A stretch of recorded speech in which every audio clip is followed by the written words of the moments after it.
Welcome back, everybody, and certainly a very special occasion that we are covering this morning here on the SABC News Channel. It is the homecoming ceremony for those that have been repatriated, those that died in exile, and these are many, many years. I mean, we're talking some that have not been here for 50, 60 years at least, and their bodies finally being brought back here, or their mortal remains being brought back into their birth countries where they are finally going to be laid to rest. But of course there are big ceremonies that are taking place, spiritual ceremonies as well. But there's also the procedures that are taking place behind the scenes, where in the one military hospital there are DNA tests that are taking place with the families, and all of those things that are happening behind the scenes so that they can ensure that the families have that moment where they are able to find that final resting place where they are able to bury them. But the burials, of course, taking place at a later date, not today. Today is more a significant occasion of welcoming them back in a cultural and spiritual way. Well, in studio with us, we've got Professor Pitika Ntuli, who is a cultural analyst, and still we have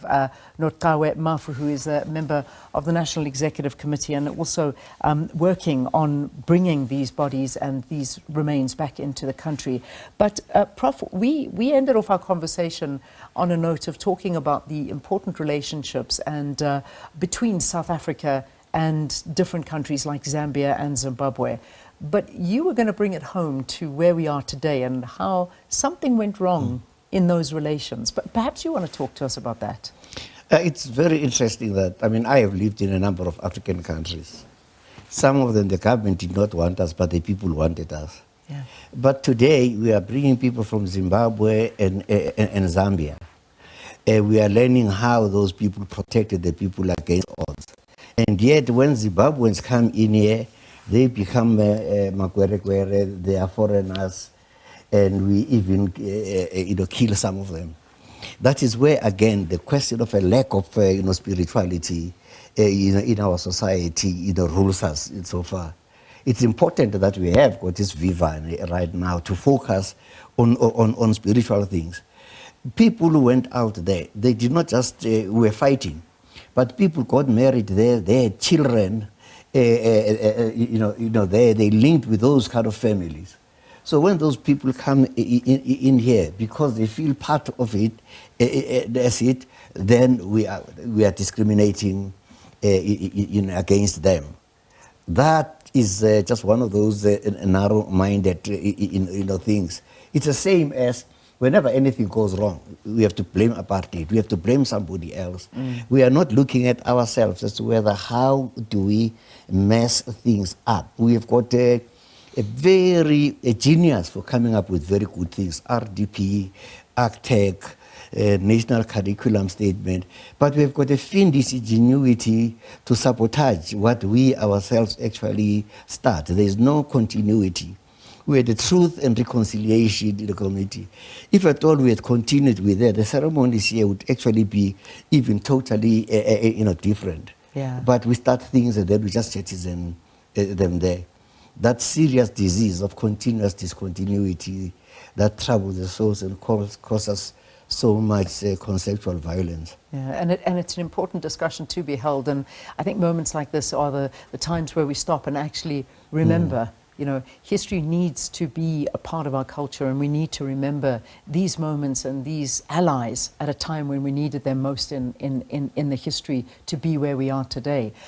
I also want to bring up something that was quite interesting that was being said in one of the previous interviews, and you're going to comment on this as well, in terms of some of the remains that have been there for many years. I mean, take Tanzania, for instance, where that country feel like they're a part of their history and that they are resting and they are at peace there and they don't want to send their spirits back here.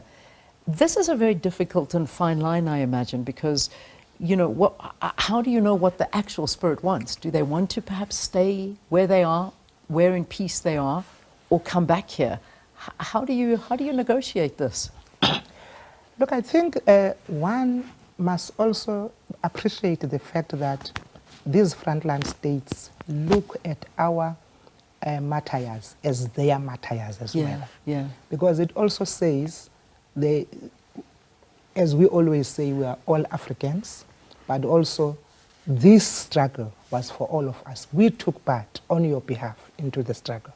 But having said that, we must also remember what some families want, because some families are insistent to say, we want our people back home.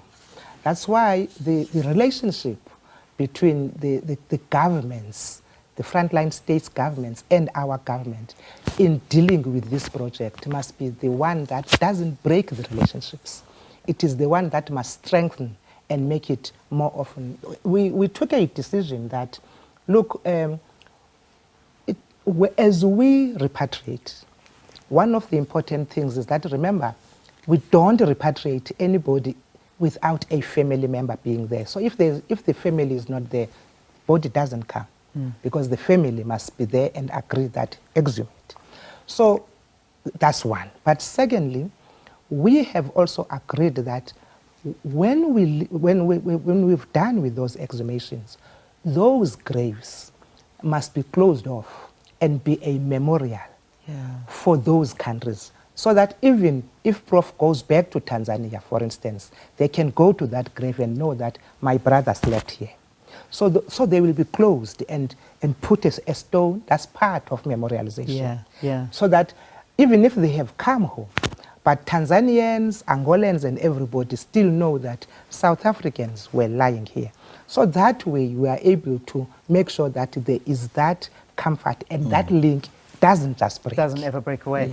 Yes. Prof, I've got to get into the news. But you had a deal with your family. What was your your wishes? I mean, originally the original Africans, the Kwame Nkrumahs, did not want a nation state that we are dealing with now.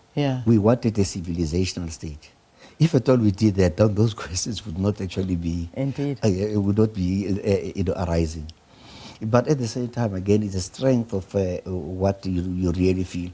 When we were in Tanzania, we were Tanzanians. We were just there, with the people, and so on. People were telling jokes and so on. A compromise can really be made. Some families can say, we believe that we trust the people there who are looking after those graves. As long as we do our spiritual ceremonies ourselves, linking with our bone, that lies there.